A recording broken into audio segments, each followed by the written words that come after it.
So let's talk about if you carry yesterday with you, your today becomes very heavy. You can neither float nor fly without all of the education stuff and all of the lovely tarot. However, let me share, in case you didn't watch the other video, because I'm using 10 minutes since it's better and I can organize. For one, I have 5D Mystic paid subscription-based content on the Spotify for podcasters. Eventually, we'll lead ourselves to have YouTube membership.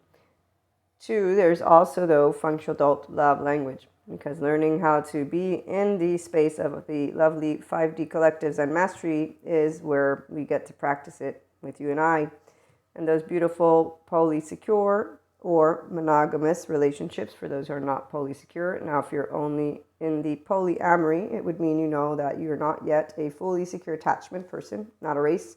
It's actually a journey you get to go on if you choose to become emotionally mature. So let's talk about this past. I read a little bit about how the brain is made so that people could hear about it. Obviously, here's where I do that for food for thought. I do screw up data often, so don't expect it always to be right. And at the end of the day, though, what I do know is a lot about how empirical works, since I have a master's, and I love that the 5D educators are out there explaining how humans are made, because we're not evil. There is no evil. There is no devil. These stories do exist, and people who believe in them, you might want to go somewhere else, because I don't. I did grow up with Jesus, and Jesus is a person who existed, and I, in fact, don't appreciate certain things that I've heard in the esoteric way of talking about things, but it makes it clear now why some people have actually told me, oh, no, he didn't exist. I was like, oh, what are you talking about?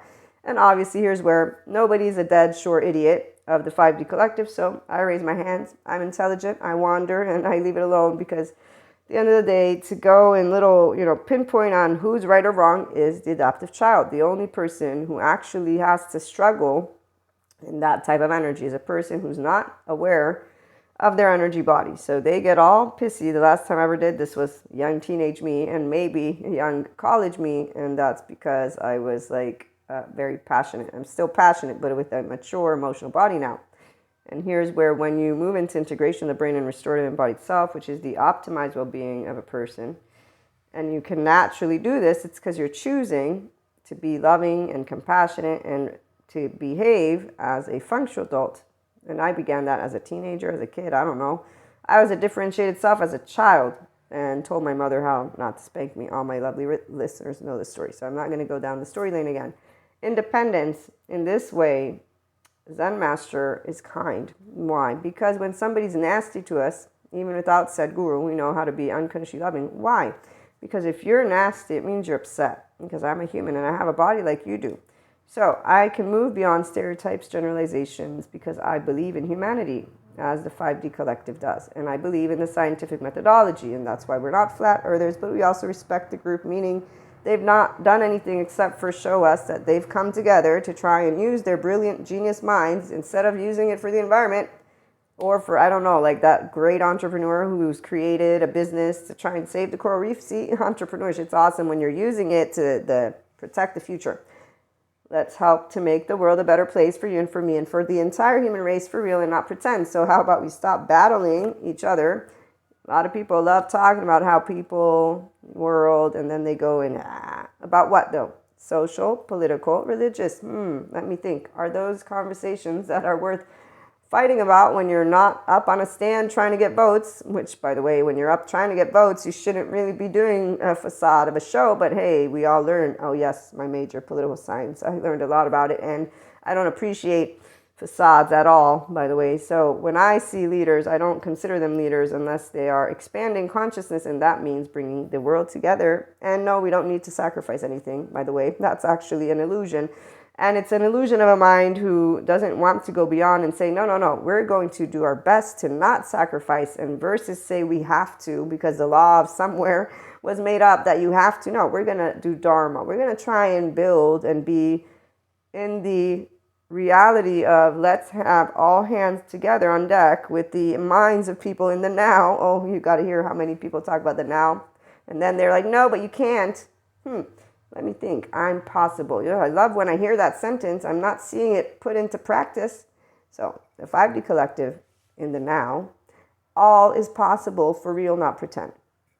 And that's the people who get passionate like I just did, but not in a way of I'm arrogant and think I know everything. No, I don't know everything, but what I do know is that brilliant minds do a lot of creativity because they're not stuck with the passive, no, but this or that. They're wandering and not with the one focus, I'm going to prove it. Because see, that energy really contracted. So let's talk about energy because see, the 5D energy, now, when you are in this energy, which is my collective, I know Kali mode sometimes gets the best of me, but it's because Shiva and Krishna Leela need to step on in, and really it's because we have different energies. 30% is what I perceive is a 5D collective, and the energy of not drama, but like, oh, life's good, okay, I get really intense, passionate, but I'm not like, The 70% are still in the adaptive child emotional response. This does not mean that they are all in the need of good trauma therapy, but it does mean that there's a buttload of people that, like in the movies that you see, they literally live from their sympathetic. And this is not an insult, it's an actual thing. If you live in a modulated embodied self-experience, you're using your sympathetic, you're using your fight flight, you're instantly and actively in this. So the past, that whether it's a quote from Sadhguru or just our past, the implicit memory. And I'm going to add, Julianne explains, we wake up and don't have to learn to walk again because our body remembers how to walk. So implicit memory involves other aspects, or memory in general, because the implicit would be the sensations that arise. What I'm trying to get across most of all to my 5D collective is, 1, remember you don't walk in another person's body. 2, you have your own past to take with you. And if you, 3, get to become your unconsciously loving button, it's because you've worked with your own resiliency, your nervous system, your brain. So you learn to work with your emotional body and to create a relationship with it, but also your mind. The left mode is the verbal part. The right mode sends up the important sensation, images, thoughts, feelings, When people get pissy at each other and they're not conversing, they're reactive.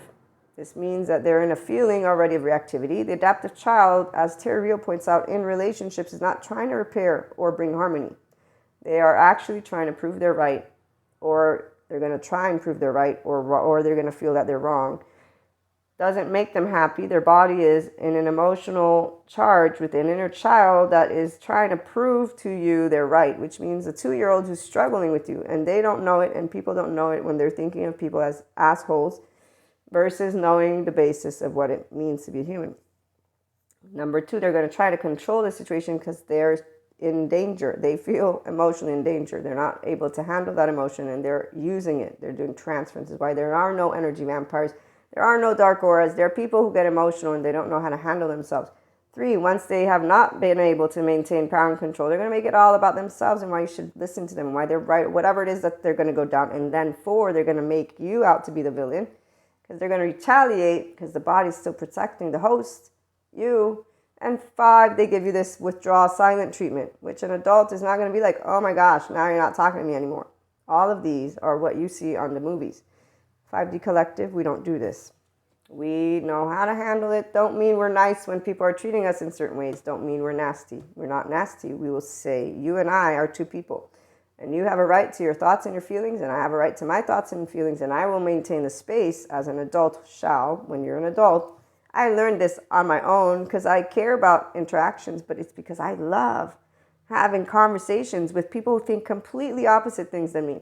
And I don't care if they're on for example, I'm pro-choice. I have people who I know they're pro-life. We can talk about it. And when we go and vote, we go and vote. And that's it. We don't make it our mission to fight each other and say, you have to think like I do. I have to think. No, there are bigger picture things when it comes to the world at large. And furthermore, for actual mindful relationships and just relationships, if you're expecting somebody to change or take care of you, this is where those codependent types, and those are, again, adaptive children. So the adults who have independent relationships, expanding consciousness, infinite higher human, expanding consciousness potential experiences. It's once you're a master in handling yourself as a person, very straightforward, and then having dialogue with respect towards another, and then moving it further and further. And it feels really awesome to be in your own embodiment as higher self, you the person, and then everything else that is in spirituality land and mysticism land. Come on, join us. We talk a lot about it. I might have one more for you, but ciao for now.